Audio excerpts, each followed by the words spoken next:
Assalamualaikum warahmatullahi wabarakatuh. Today, my interview with Maya, with Sesame Maya. Today, with interview starting. Today, interview in English and every question in English. And I ask Maya to will go start today interview with Maya in English.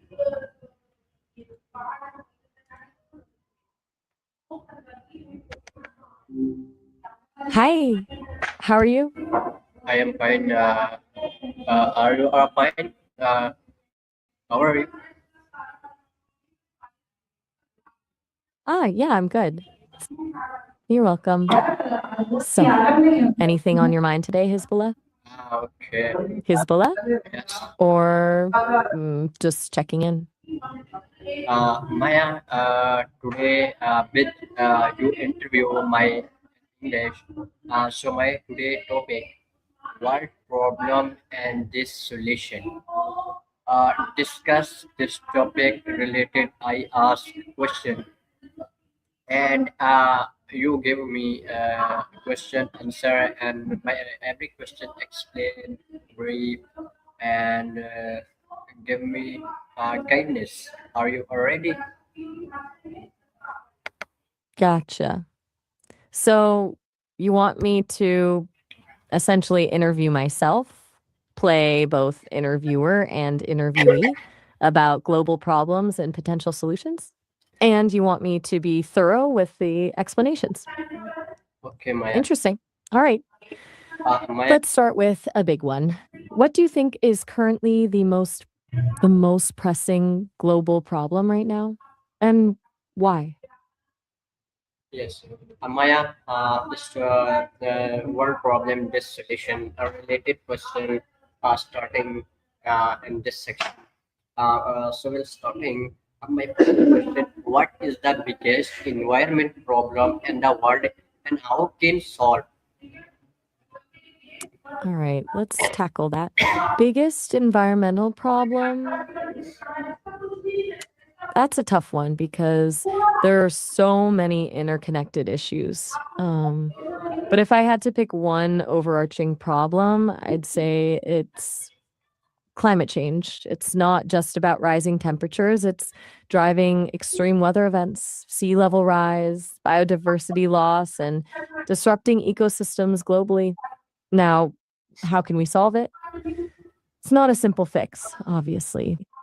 It requires a multifaceted approach. We need to drastically reduce greenhouse gas emissions, transitioning to renewable energy sources like solar and wind, improving energy efficiency, and reducing our reliance on fossil fuels. It also means investing in carbon capture technologies, protecting and restoring forests, and promoting sustainable agriculture.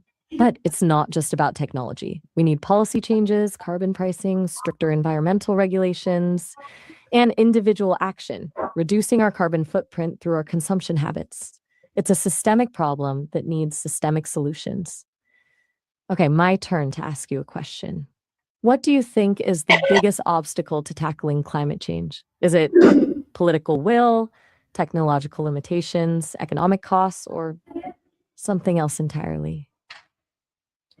Maya, why does poverty exist globally, and what measure and taken element and it and uh, what are you causes of food scarcity in the world and how can be reduced? Okay, let me see if I understand correctly. You're asking about poverty. You said poverty. I assume that was a slip. And its connection to global security.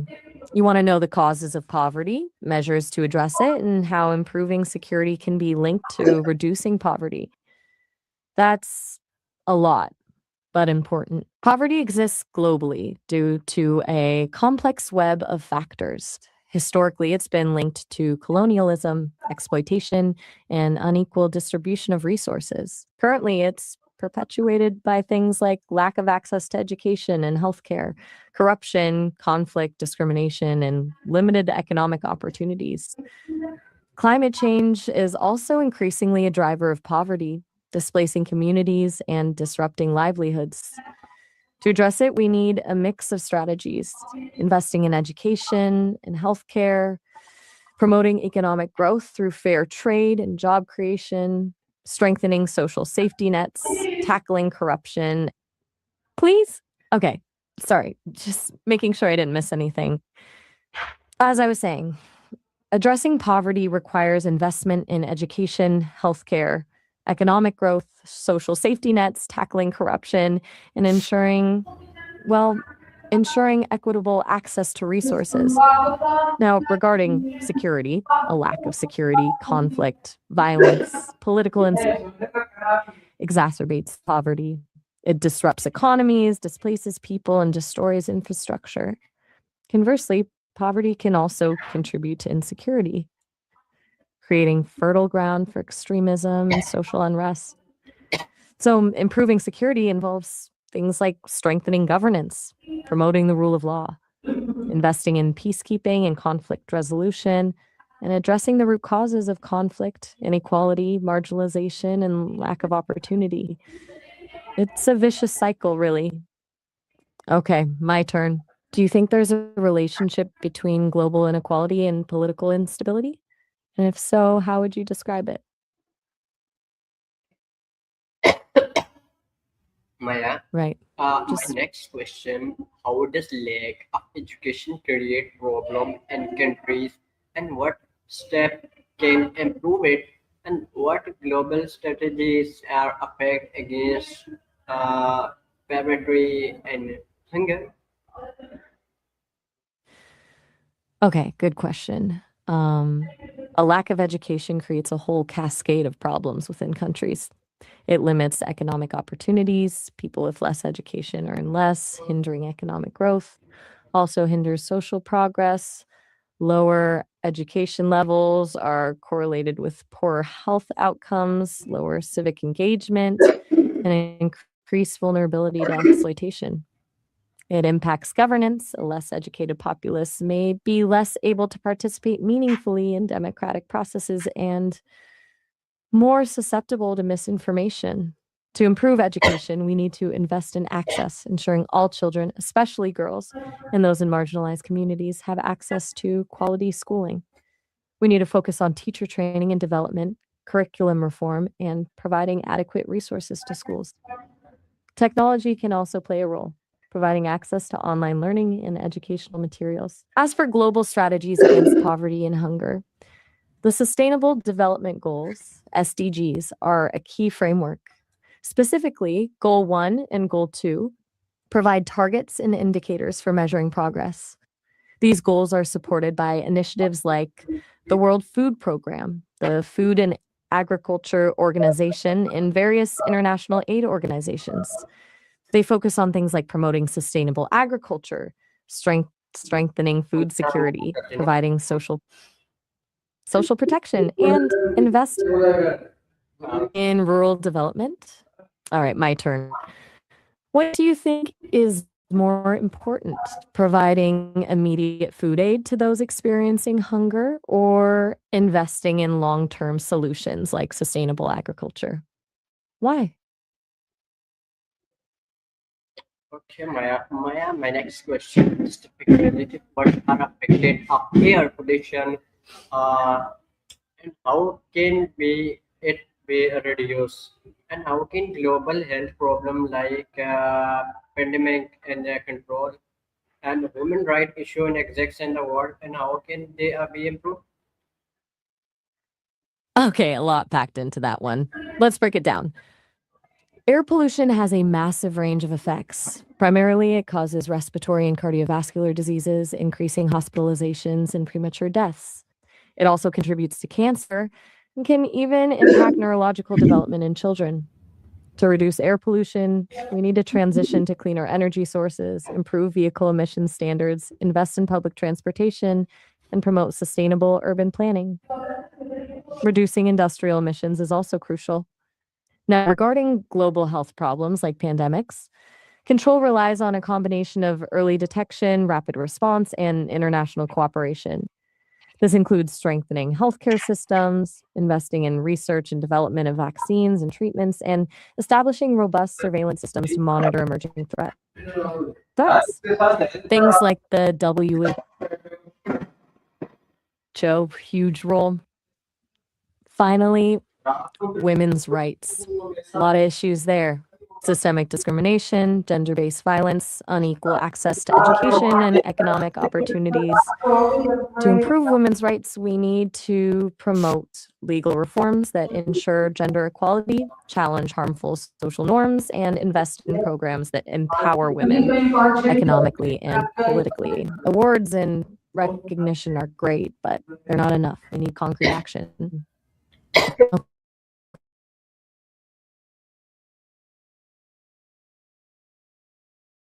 Okay, turn to Okay, Maya. women's rights globally. Okay, Maya.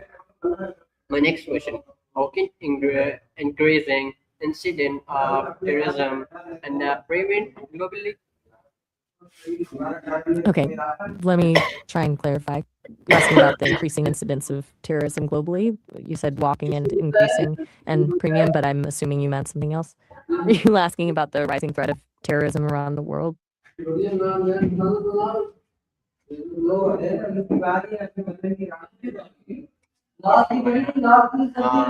question.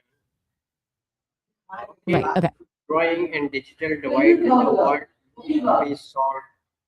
Okay.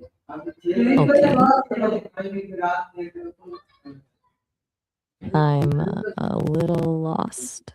You said something about drawing in digital devices and awards being short. Are you asking about? Ah, gotcha. You're letting me know you're signing off. All right. Maya, my question. Well, it was Maya, Miami pues.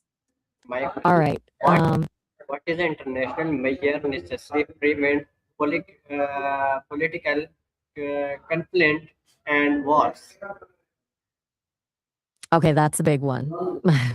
Preventing political conflicts and wars requires a really multifaceted approach on an international level. First, strengthening international institutions like the United Nations is crucial.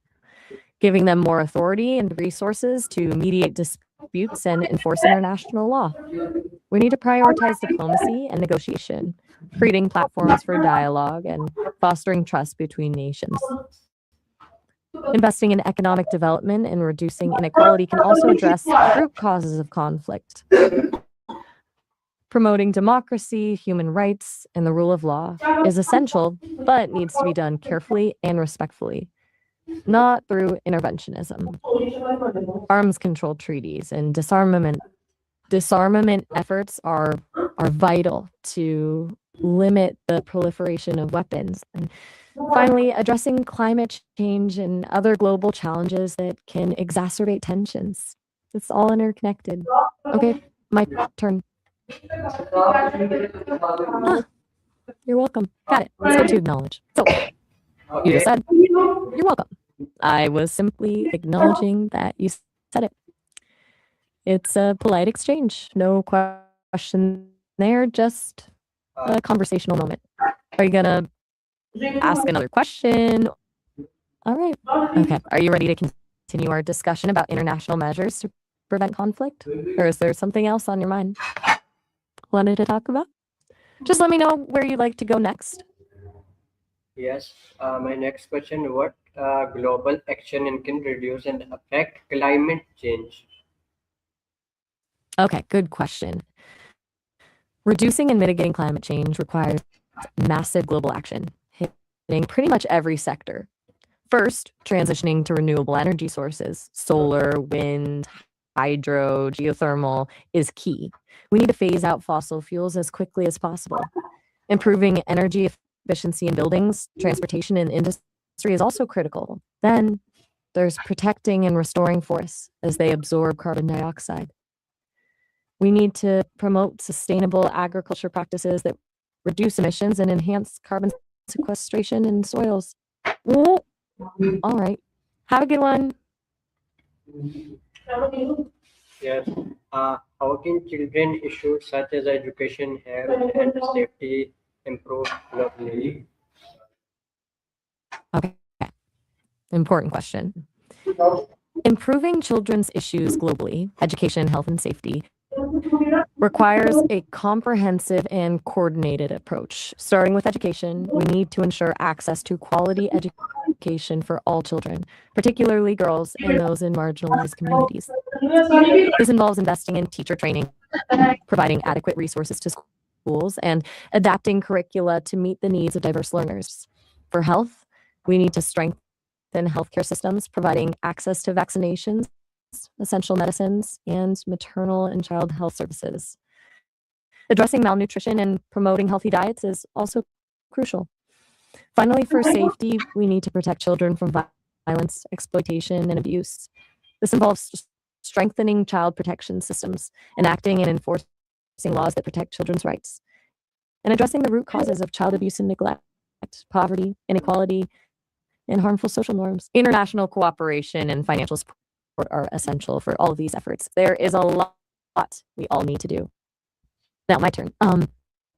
Do you think that focusing on early childhood development, the first 5 years of life, is the most effective way to improve outcomes for children in the long run? Why or why not?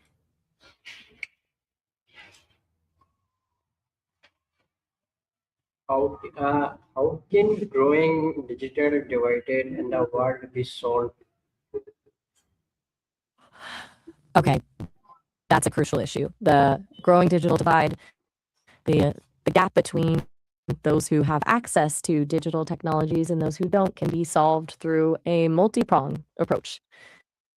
First, expanding infrastructure is key. That means investing in affordable internet access, particularly in rural and underserved areas. Lowering the cost of devices, smartphones, computers, tablets, is also essential, perhaps through subsidies or innovative financing models. But access isn't enough. Digital literacy training is vital, ensuring people have the skills to use technology effectively and safely. Addressing the content gap, ensuring that online content is relevant and accessible in local languages is also important. Public private partnerships can play a key role, bringing together governments, businesses, and civil society organizations to address the issue.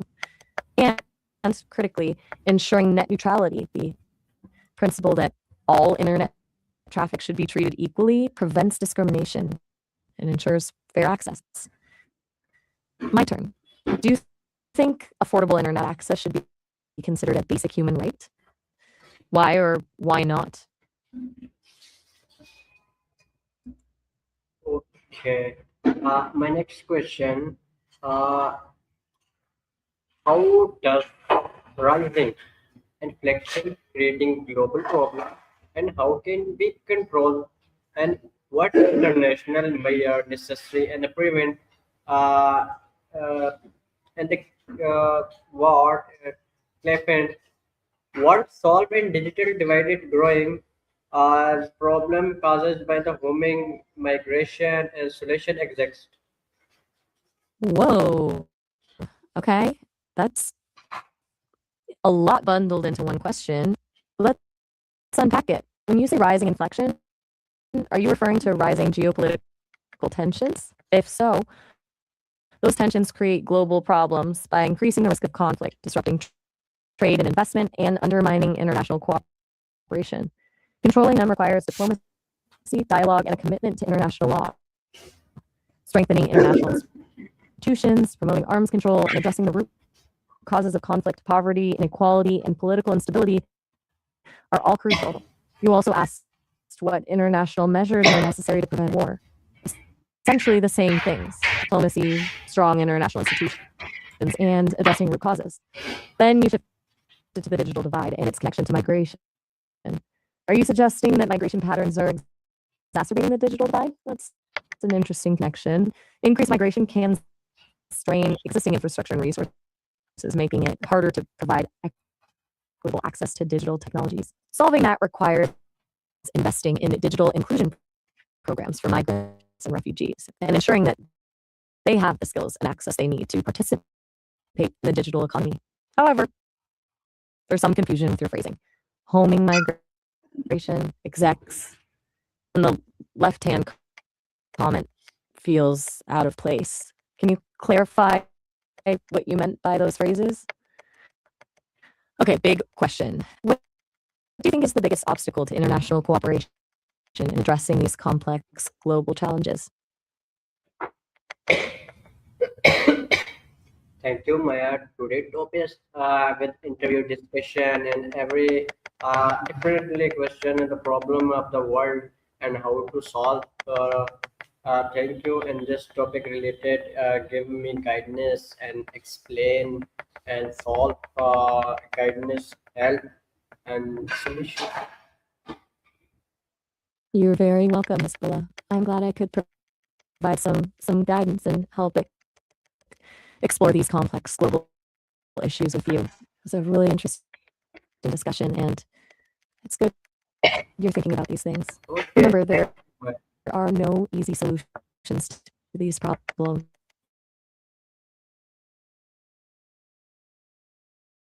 Sustained So, effort. well, guys, have today interview with Maya. So, we'll every question, discussion, and the one problem and how to solve the discussion. And Maya explain in every in a guidance, give me how to solve any problem, air pollution, water, and other problem in the world, international problems, and discussion. So, will we, inshallah, next video, we and the new topic related discussion